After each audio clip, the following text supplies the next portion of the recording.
एक समय की बात है, एक गांव में एक गुरु रहते थे जिन्हें खबर हो गई कि एक अन्य नगर में एक और विद्वान आए हुए हैं। वे अद्भुत ज्ञान के मालिक थे और आगे बढ़ने के लिए सबकी सहायता कर सकते थे। ये खबर सभी को बहुत पसंद आई और सभी लोग उस नगर में उनसे मिलने के लिए जूझने लगे। इन दो विद्वानों की राज्य को पता चलते ही वहां का राजा उनसे बात करने के लिए अपने दरबार में बुला ले आए। राजा ने दोनों विद्वानों से अपने राज्य में ज्ञान का प्रचार करने का आग्रह किया। दोनों विद्वान ने राजा के आह्वान को स्वीकार किया और उन्होंने राजा के सामने आगे जाकर कहा, आपके सामर्थ्य के लिए हमें गर्व महसूस हो रहा है महाराज। हम आपकी सेवा में हमारा सर्वोच्च कर्तव्य मानने के लिए तत्पर है। राजा ने खुशी से भरे होठों से कहा, तुम्हारे सामान्य भाषा में जनता को समझाओ। पहले विद्वान मुस्कुराते हुए बोले, अच्छा महाराज, हम आपके राज्य के राजा और प्रजा के बीच बातचीत को सुगम बना सकते हैं।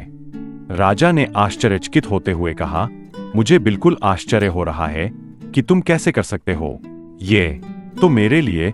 दूसरे विद्वान ने मुस्कुराते हुए कहा, महाराज, हम आपके राज्य के लोगों को सामग्री के बिना खाने का ज्ञान दे सकते हैं। राजा ने बहुत ही आश्चर्यचकितता से कहा, मैं ये सचमुच मानने में सक्षम नहीं हूँ। कृपया मुझे बताओ, तुम इस बात को कैसे संभव कर सकते हो? पहले विद्वान ने कहा, महाराज, हम विज्ञान का उपयोग करके एक ऐसा उपकरण बना सकते हैं जिससे हम राजा की मर्यादा के साथ बातचीत कर सकते हैं। यह उपकरण हमारे बहुत सारे प्रयोगों को सुलभ बना सकता है और आपके ग्रामीणों के बीच सामर्थ्य का निर्माण कर सकत। दूसरे विद्वान ने कहा, महाराज, हम खाना खाने की जरूरत के बिना एक ऐसा प्रयोग बना सकते हैं जिससे खाने की जगह नहीं होती है। यह उपकरण आपके लोगों के लिए आरामदायक और स्वास्थ्यप्रद होगा।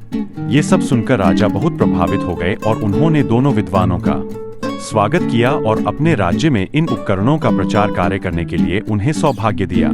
दोनों विद्वान ने राजा की प्रशंसा करते हुए उनकी सेवा में खुशीपूर्वक काम किया और सभी लोग उन्हें प्रमाणित करते थे। इस कहानी से हमें यह सिखाया जाता है कि समय के साथ ज्ञान विकसित हो रहा है और बहुत से अद्भुत आविष्कार हमारी मदद कर सकते हैं। दो विद्वानों के उदारता, समर्पण और सेवा भाव की मिसाल हमें ये बताती है कि हमें हमारे ज्ञान और कौशल को समाज की सेवा में लगाना चाहिए।